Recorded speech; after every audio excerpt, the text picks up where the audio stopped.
श्री प्राशर जी बोले, रुक्मणी के गर्भ से उत्पन्न हुए भगवान के पद्म आदि पुत्रों का हम वर्णन पहले ही कर चुके हैं। सत्यभामा ने भानु और भौमेरिक आदि को जन्म दिया। श्री हरि के रोहिणी के गर्भ से दीप्तिमान और तामपक्ष आदि तथा जामवती से बलशाली सांप आदि पुत्र हुए। नागजिति सत्या से महाबली भद्रविंद आदि और शैव्या मित्रविंदा से संग्रामजित आदि उत्पन्न हुए। माद्री से विक आदि, लक्ष्मणा से गात्रवान आदि तथा कालिंदी से श्रुत आदि पुत्रों का जन्म हुआ। इस प्रकार भगवान की अन्य स्त्रियों के भी 8,88,800 पुत्र हुए। इन सब पुत्रों में रुक्मणी नंदन पद्म सबसे बड़े थे। पद्म से अनिरुद्ध का जन्म हुआ और अनिरुद्ध से व्रज उत्पन्न हुआ। हे द्विजोत्तम, महाबली अनिरुद्ध युद्ध में किसी से रोके नहीं जा सकते थे। उन्होंने बलि की पोत्री एवं बाणासुर की पुत्री उषा से विवाह किया था। उस विवाह में श्री हरि और भगवान शंकर का घोर युद्ध हुआ था और श्री कृष्णचंद्र ने बाणासुर की सहस्त्र भुजाएं काट डाली थी। श्री मैत्रेय जी बोले, हे ब्राह्मण, उषा के लिए श्री महादेव जी और कृष्ण का युद्ध क्यों हुआ और श्री हरि ने बाणासुर की भुजाएं क्यों काट डाली? हे महाभाग, आप मुझसे यह संपूर्ण वृत्तांत कहिए। मुझे श्री हरि की यह कथा सुनने का बड़ा कुतूहल हो रहा है।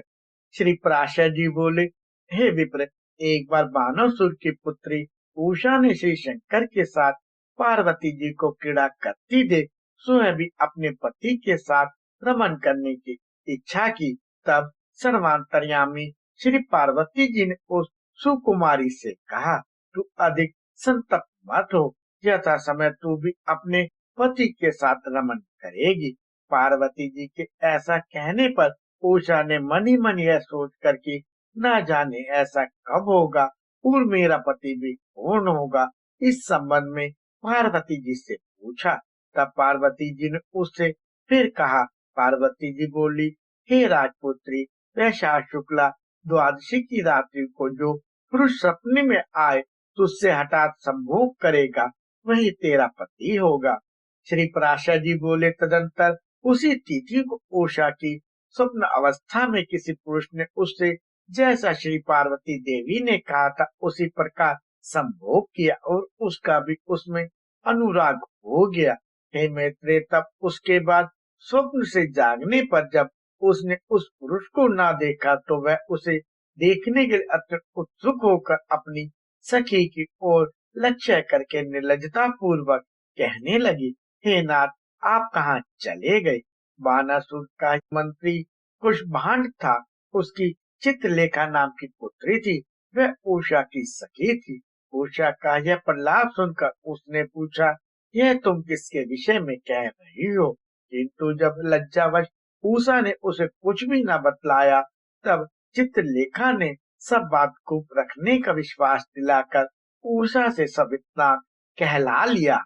चित्रलेखा के सब बात जान लेने पर उषा ने जो कुछ श्री पार्वती जी ने कहा था वह भी उसे सुना दिया और कहा कि जब जिस प्रकार उसका पुनः समागम हो वही उपाय करो। चित्रलेखा ने कहा, हे प्रिय, तुमने जिस पुरुष को देखा है उसे तो जानना भी बहुत कठिन है, फिर उसे बतलाना या पाना कैसे हो सकता है? तथापि मैं तुम्हारा कुछ न कुछ उपकार तो करूंगी। तुम 7 या 8 दिन तक मेरी प्रतीक्षा करना। ऐसा कहकर वह अपने घर के भीतर गई और उस पुरुष को ढूंढने का उपाय करने लगी।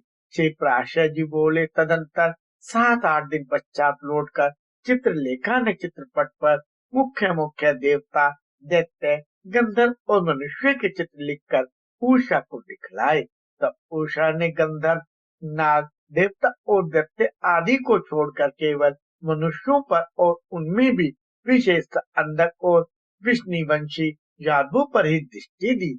हे द्विज, राम और कृष्ण के चित्र देखकर वह सुंदरी विकृत वाली लज्जा से जड़वत हो गई तथा पद्मिनी को देखकर उसने लज्जावश अपनी दृष्टि हटा ली।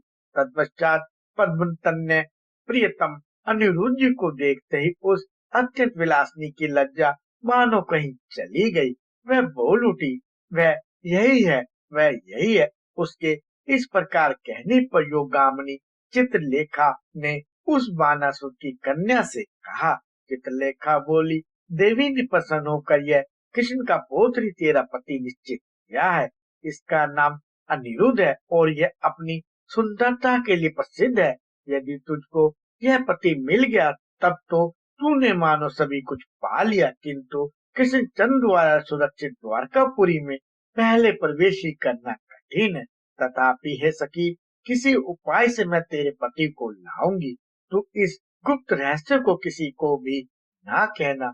मैं शीघ्र ही आऊंगी। इतनी देर तू मेरे वियोग को सहन कर। अपनी सखी उषा को इस प्रकार ढांढस बंधाकर चित्रलेखा द्वारकापुरी को गई।